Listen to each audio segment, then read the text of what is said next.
Kindly stand up so your oath will be administered by the Director General of the Bureau. Do you swear or affirm to tell the truth, the whole truth, and nothing but the truth in this proceeding? Thank you. You may take your seat. Thank you. Are you ready to make your statement? Yes po, Mr. Chair. You may proceed.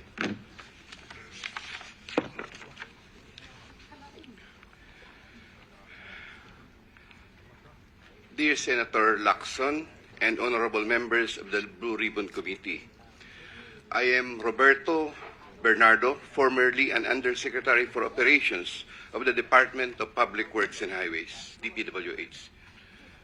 I was summoned to appear today before the Honorable Blue Ribbon Committee and required to testify in connection with its ongoing inquiry in aid of legislation into the reported anomalies in certain DPWH projects, flood control projects.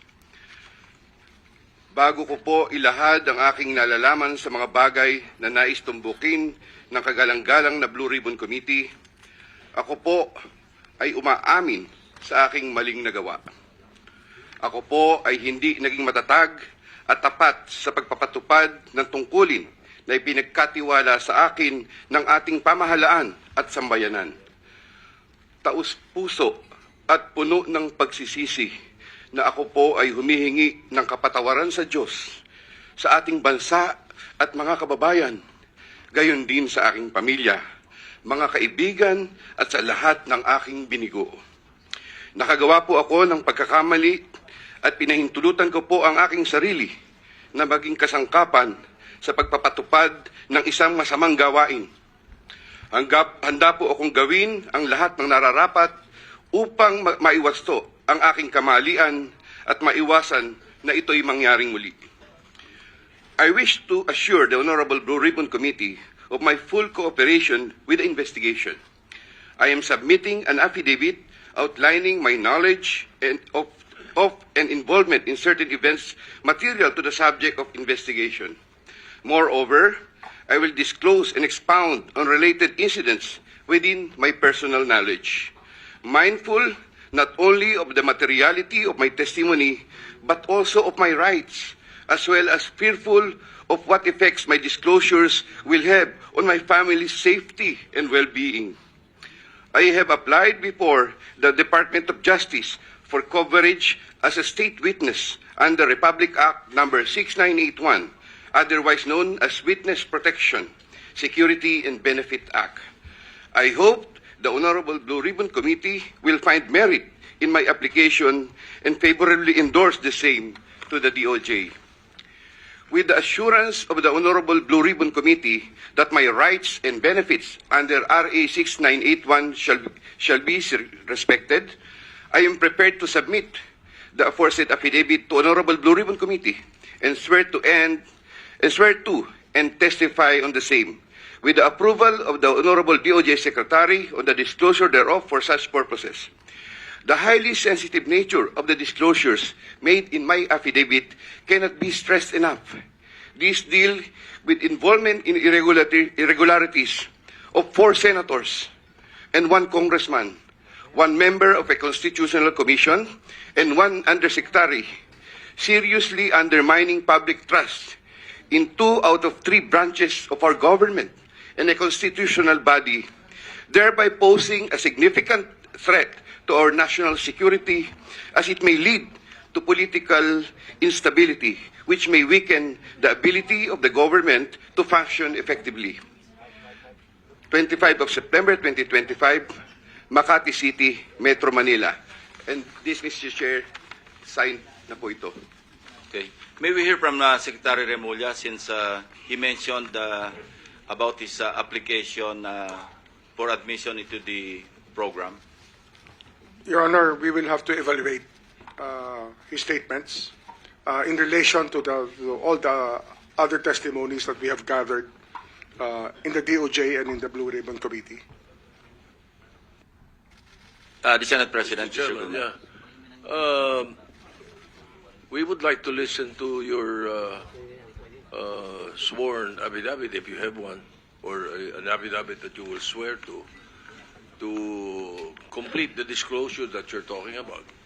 Otherwise, those are mere general statements. Please, thank you. Yes, Mr. President, Mr. Chair, may I be allowed to read the Yes, you may proceed, Yusek Bernardo. affidavit? I, Roberto R. Bernardo, Filipino, of legal age, a resident of Malolos City, Bulacan, under oath, depose and state. In connection with the ongoing Senate Blue Ribbon Committee investigations, I intend to submit this affidavit which provides details of my knowledge about matters within my jurisdiction relating to flood control projects when I was still serving as Undersecretary for Operations of the Department of Public Works and Highways. This affidavit lays out details. Sorry, excuse me. You have your counsel now with you? Yes, sir. Yes, po, Okay, Mr. on Chair. record. Okay. This affidavit lays out details of the involvement of legislators as well as other government officials with a commitment on my part to expand these disclosures as my best recollection of facts and records may serve. Since number three, since the received an invitation to appear in these proceedings, I began collating, vetting, and consolidating all written communications, documents, tables, and matrices and lists in my possession, the retrieval of which has been difficult since I retired from public service last August 2025. With the benefit of more time and greater freedom to access files, I am confident that I can provide even more material and relevant evidence that would clarify the issues once and for all.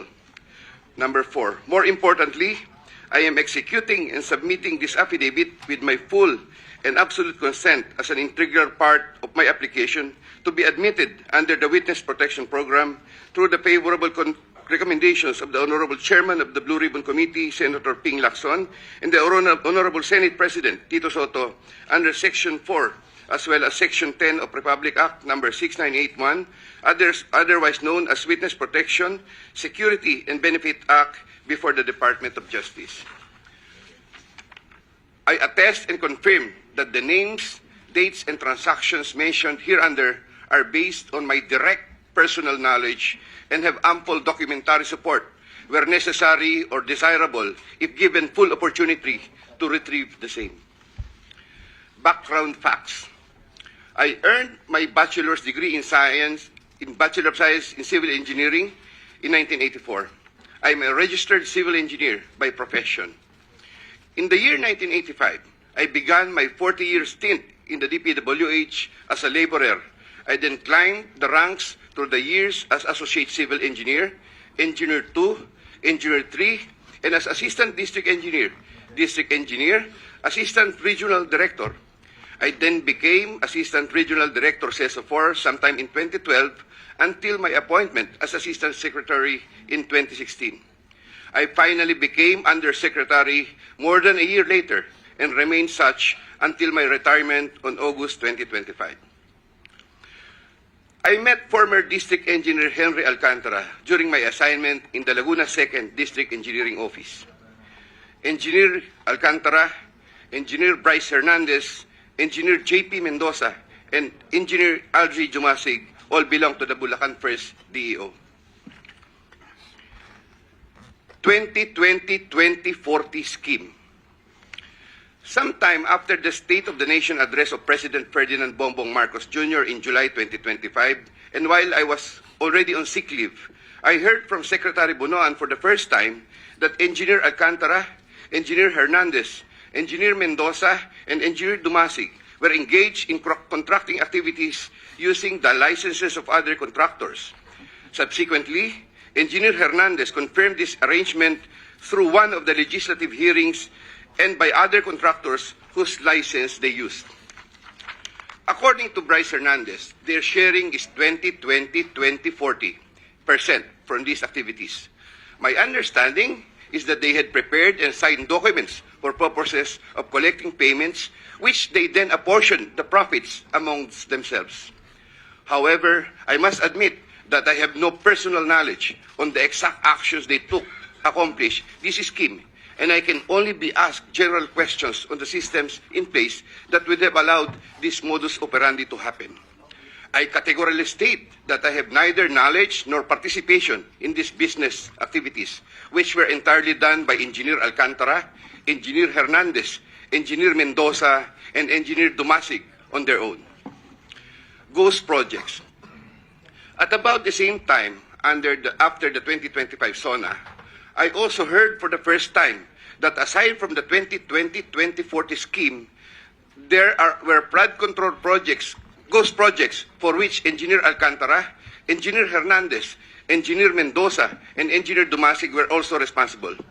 These were confirmed later by Secretary Bunaan during a separate legislative hearings. I called up Engineer Alcantara to ask him about these flood control ghost projects.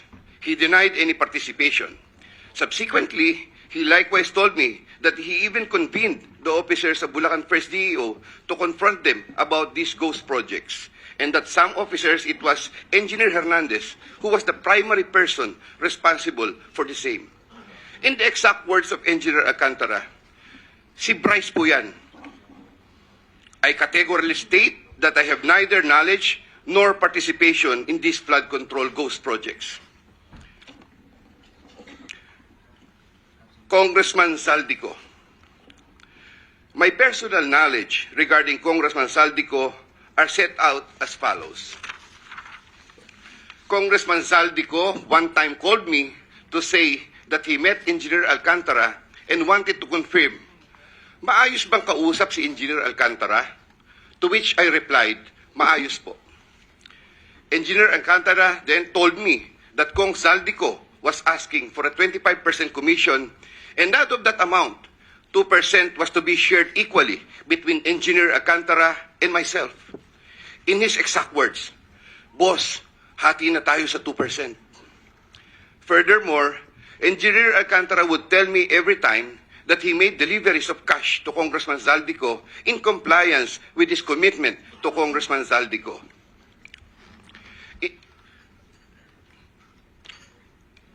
In this affidavit, I shall mention my personal knowledge regarding Senator Chis Escudero as follows.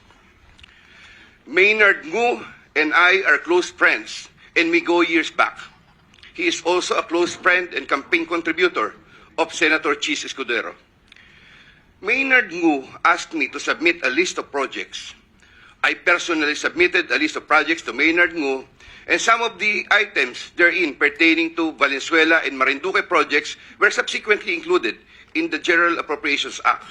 A copy of the list of Valenzuela and Marinduque projects is here to attach to this affidavit as Annex A. When I gave him the list, and in relation to the commitment, I asked him, Boss, paano to? Maynard replied, bahala ka na. I asked, Boss, okay na ba ang 20%? Maynard said, okay. After inclusion of the projects in the GAA, I delivered 20% of approximately 800 million or about 160 million to Maynard Ngu, which was meant for Senator Escudero. Finally, I would like to add that deliveries of cash were personally made to me, by me, to Maynard Ngu at his office in Manila. I confirm that Commissioner Lipana requested that he be referred to officers of DPWH Bulacan First DEO. I referred to Engineer Bryce Hernandez. I have no personal knowledge if they were able to secure a project in Bulacan First DEO. Furthermore, and subject to possible referral to an executive session upon the approval of the Honorable Chairman, I attest to the broader systemic issues in DPWH that are widespread.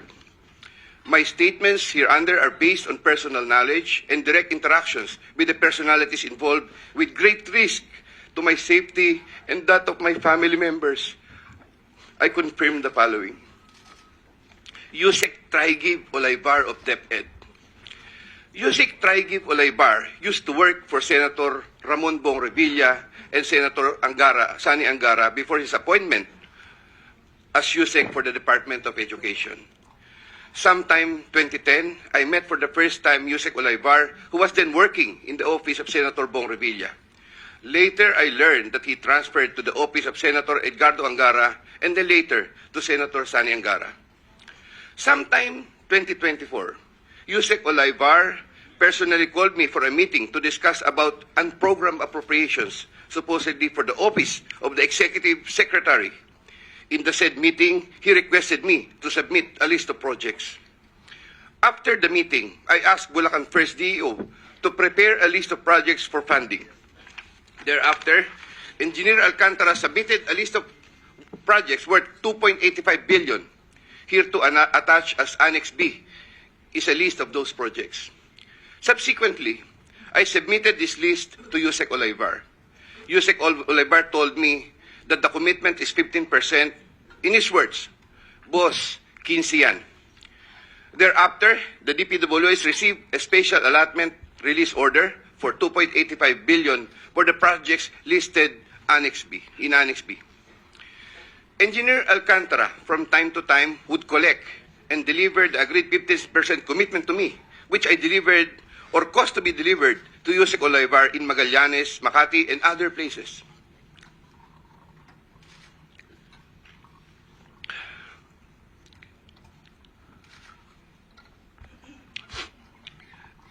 Senator Ramon Bong Revilla. Sometime in the year 2024, Senator Revilla and I met where I gave him a list of projects given to me by Engineer Alcantara.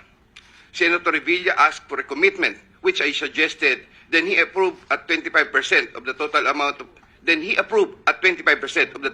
of the projects indicated in the list here to attach as Annex C. I relayed the 25% commitment to Engineer Alcantara and told him that Senator Revilla will appreciate additional contributions for his senatorial re-election bid.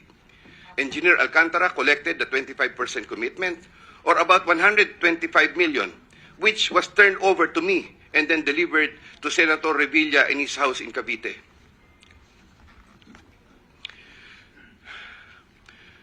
Senator Nancy Binay.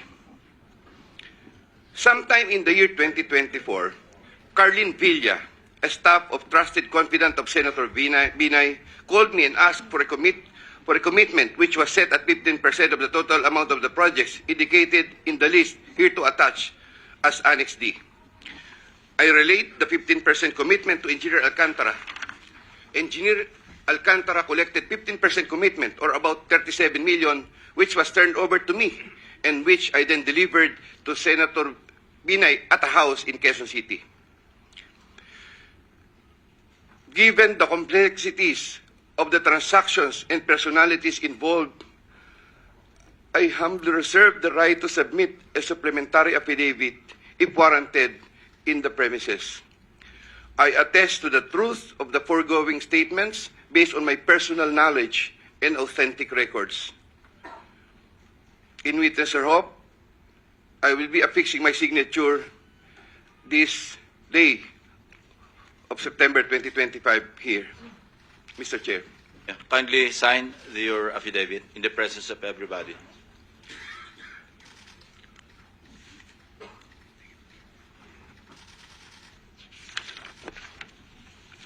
Here, Mr. Chair, I have already signed it. For the record, you signed the same affidavit that you read, no?